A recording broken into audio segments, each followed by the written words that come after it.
एक दल जिसने कभी कोई चुनाव नहीं जीता, जिसकी कोई पहचान नहीं रही, आज अचानक ये दल देश की 5वीं सबसे बड़ी पार्टी बन गई है। एक साथ 20 लोकसभा सांसद इस पार्टी में शामिल हो गए हैं। Nationalist citizens party of India इसका नाम है, जो बनी 2015 में थी, लेकिन ईसीआई यानी कि इलेक्शन कमीशन में आधिकारिक रजिस्ट्रेशन फरवरी 2023 में हुआ। बंगाल के हावड़ा में यहाँ का रजिस्ट्रेशन है। 214 जून को टीएमसी के बागी गुट के 20 सांसदों ने लोकसभा स्पीकर ओम बिरला को पत्र दिया कि उन्होंने nationalist citizens party of India यानी कि एनसीपीआई में विलय कर लिया है, मर्ज हो गए हैं और वो सदन में एक अलग गुट के रूप में बैठना चाहते हैं, एनडीए को समर्थन देंगे। अब जिस पार्टी में बागी गुट ने विलय किया है उसके बारे में बहुत लोग नहीं जानते हैं, क्योंकि ये एक ऐसा दल है जिसने केवल एक बार चुनाव लड़ा, 3 सीटों पर लड़ा और एक भी जीत नहीं मिली। एनसीपीआई ने त्रिपुरा विधानसभा के 2023 के चुनाव में पहली बार इलेक्शन लड़ा था। अब बात आती है कि ये पार्टी आखिर कैसे बन गई, कब बन गई और साथ ही इस पार्टी को बनाने वाला है कौन। तो रिकॉर्ड के मुताबिक 2023 में बंगाल के उतिया कुंडू और शेवली कुंडू नाम के कपल की ये पार्टी है जिन्होंने इसकी नींव रखी थी। एनसीपीआई के डॉक्यूमेंट्स में उतिया कुंडू पार्टी के अध्यक्ष हैं और पत्नी शेवली का नाम कोषाध्यक्ष के तौर पर दर्ज है, जिन्होंने कुछ वक्त पहले ही अपने पद से इस्तीफा दे डाला है। एनसीपीआई अध्यक्ष उतिया कुंडू ने 13 मई को फेसबुक पर बंगाल सीएम शुभेंदु अधिकारी के साथ की अपनी तस्वीरें भी शेयर करी थी। हावड़ा में एनसीपीआई का ऑफिस है और जैसे ही पार्टी में 20 सांसदों ने विलय का ऐलान कर दिया, पार्टी के दफ्तर के बाहर सुरक्षा बल तैनात हो गया है, वहां पर सुरक्षा बढ़ा दी गई है। ऑफिस के गेट पर उतिया ने खुद को बंगाली न्यूज़पेपर का एडिटर और टीचर बताया है और उनकी पत्नी यानी कि शेवलू के नाम के नीचे कलकत्ता हाईकोर्ट की वकील लिखा हुआ है। अब चुनाव आयोग को दी गई ऑडिट रिपोर्ट के अकॉर्डिंग 2022 से 23 के आखिर में पार्टी के पास केवल 75 रुपए नगद थे। इसके बाद 2022 से 23 में एनसीपीआई को 1,13,000 रुपए तक का चंदा मिला और लगभग इतनी ही जो धनराशि है वो खर्च हुई। इसमें त्रिपुरा विधानसभा चुनाव पर खर्च किए गए लगभग 50,000 रुपए खर्च के तौर पर भी शामिल हैं। एनसीपीआई के चुनावी पोस्टर्स में नारा था, अपने अधिकारों को बचाने के लिए दल बदलुओं को नकारें, और साथ ही इस पार्टी का चुनाव चिन्ह है 7 किरणों वाली कलम की एक नोक।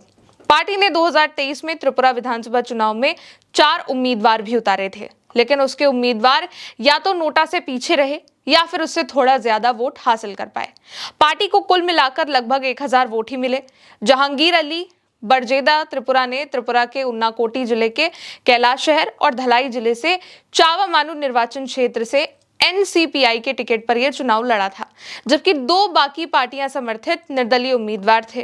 पार्टी को दोनों सीटों पर कुल 822 वोट मिले, जहां उसने अपने उम्मीदवार उतारे थे। अनुसूचित जनजाति के लिए आरक्षित चावामानू में से 536 और कैलाश शहर में 286 वोट मिले थे। अब इस पार्टी में जो चुनाव लड़ चुके हैं वो हैरान हो गए जब ऐलान हुआ कि बंगाल के 20 सांसद इस पार्टी में विलय करने वाले हैं, क्योंकि 2023 के बाद ये पार्टी गायब हो गई। और सबसे बड़ी बात कि आज तक इस पार्टी ने पार्षदी तक का चुनाव नहीं जीता है और आज अचानक इस पार्टी में 20 सांसदों का विलय हो गया है। यही नहीं, काकोली घोष दस्तेदार को एनसीपीआई का नया अध्यक्ष भी चुना गया है। ये भी खबर अब सामने आ गई है। टीएमसी के दोस्तों बागी सांसदों ने रविवार को ही लोकसभा स्पीकर ओम बिरला से मुलाकात करके संसद में अलग बैठने की मांग कर दी थी और इस याचिका पर सुनवाई भी अब शुरू हो चुकी है। बागी सांसद काकोली घोष सुदीप बंदोपाध्याय की तरफ से इसकी जानकारी दी गई, जिनको अब एनसीपीआई का अध्यक्ष बनाया गया है।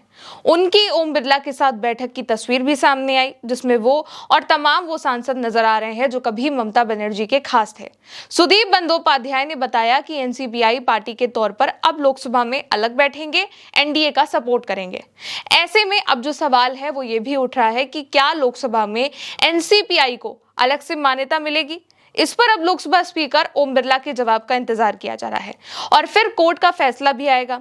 फिलहाल जो एनसीपीआई है वो चुनाव आयोग की 2000 में से अधिक गैर मान्यता प्राप्त पंजीकृत पार्टियों में शामिल है। लेकिन अगर स्पीकर ओम बिरला इस विलय को मंजूरी दे देते हैं, कोर्ट में मंजूरी मिल जाती है, तो ये पार्टी लोकसभा में 5वीं सबसे बड़ी पार्टी बन सकती है और भारतीय जनता पार्टी के बाद एनडीए की दूसरी सबसे बड़ी सपोर्टिव पार्टी भी बन जाएगी।